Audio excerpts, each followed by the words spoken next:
everyone, and welcome back to my channel. My name's Sophie, and this channel is chronicling my journey of living my best life with multiple chronic health issues. Today I'm going to give a recap of my blood work after a month on the ketogenic diet and how this past weekend has gone, as I've treated it as sort of a normal weekend. I haven't been doing keto, I haven't been necessarily eating a lot of carbs, but just sort of how things have gone overall. In terms of lab work, there was definite improvement, and I'd say most of my labs that I got drawn. One of the labs is a CBC, and the reason we're sort of following that is my hemoglobin and hematocrit, which I'll just say H&H, has been elevated recently, and we have no idea why. It is back in the normal range, which it hasn't been like firmly in the normal range for quite some time. It usually ran on the low side of normal, and now it's on the high side of normal, and that does have implications for my A1C, which I don't regularly get drawn because one, it's a 3-month variable, so it doesn't change very quickly, and two, since my hemoglobin is now higher than it used to be, by extrapolation that means my A1C is also higher, even if I was eating the exact same and my average blood sugar was the exact same. Just because hemoglobin's higher, A1C is going to be higher. Hemoglobin lower, A1C is going to be lower. So A1C is no longer a useful metric for me right now. So we've been sort of trending fructosamine instead, which does not rely on hemoglobin at all. It's a measure of the past 2 to 3 weeks of blood sugar, and there is a calculation where you can extrapolate that into A1C, and that did decrease rather dramatically. I'm going to talk in A1C terms since that's what most people are familiar with. The extrapolated A1C dropped from 5.3 in December of 2025, which that's where it's sort of been.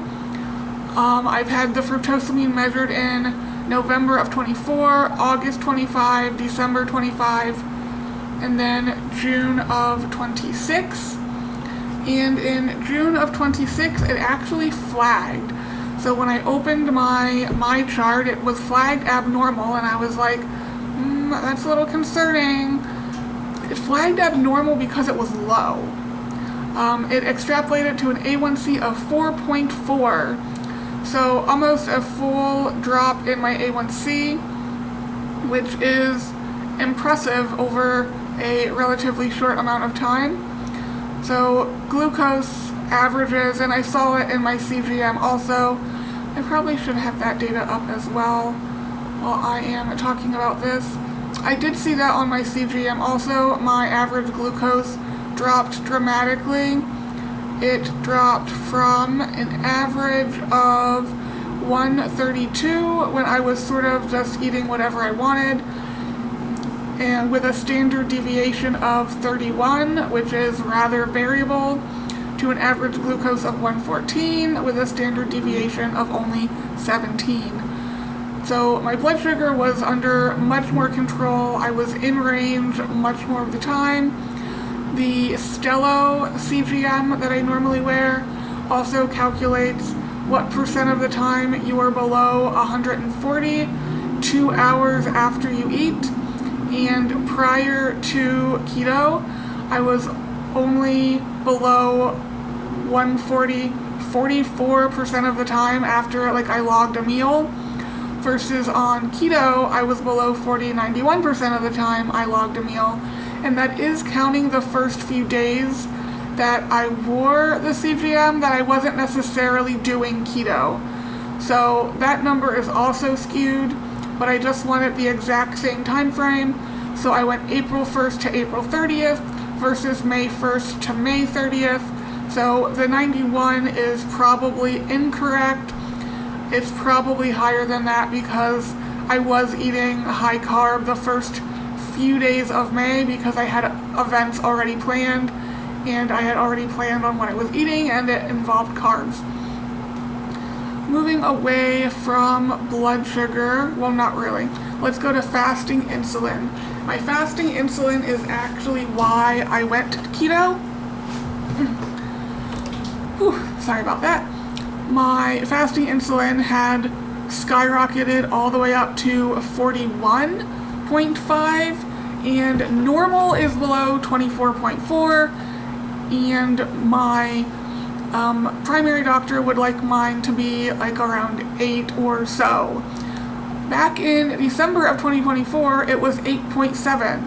I have no idea what happened since December of 2024 when my labs fell off a cliff, but they did. And my A1C dropped from 41.5 in April to 17 after a month of keto. So very, very much better than it was. I'm very happy with that. I do intend to go back to basically doing keto, but I'll talk about that at the end if I have time. Otherwise, I might have to put stuff in a second video for next week, which, looking at the time, is what I'm going to do. So this video will just be labs. I will record another one right after this talking about plans moving forward, how I'm feeling now, and all of that stuff. Now, moving away from blood sugar to inflammatory markers. My uric acid has also been elevated. I don't have gout, but uric acid can also be elevated with inflammation. Keto can also raise uric acid a little, which is exactly what happened. It went from 7.1 to 8.1, which isn't really a big change. My sedimentation rate, or ESR, did drop from 42 to 35, so that's progress. My CRP unfortunately went back up from 8.9 to 13.7. Normal should be below 3. I should go back. Sed rate, normal is 4 to 25 and mine's 35. Uric acid, normal is 2.4 to 6.4. Mine was 8.1. So still some work to do on the inflammatory issues. My ferritin, which is also can be inflammatory, was 156, which is lower than it was in April at 162. It was almost normal. Normal is 13 to 150, so maybe the next time I get my labs drawn, it'll be normal. And then my transferritin saturation percentage dropped back below normal to 18, and normal is 20 to 55. So those are the labs I specifically are sort of trending right now. There is obviously other labs that were drawn. I had like the whole CMP drawn, so fasting glucose, which was actually the exact same, which is kind of a bummer, but it made looking at fasting insulin interesting because it showed at the exact same glucose level I didn't need nearly as much insulin to maintain that. So it was actually good that it was the exact same. Hopefully next time it'll be lower. But I'm very happy with how the labs turned out. Like I said, this was primarily a drop the insulin thing, and hopefully everything else will follow. And while everything else didn't follow dramatically, it was only like a month, if that, because again, the first few days was not keto.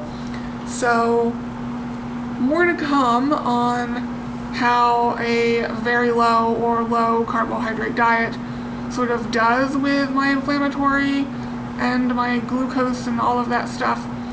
But it definitely did what I wanted it to do.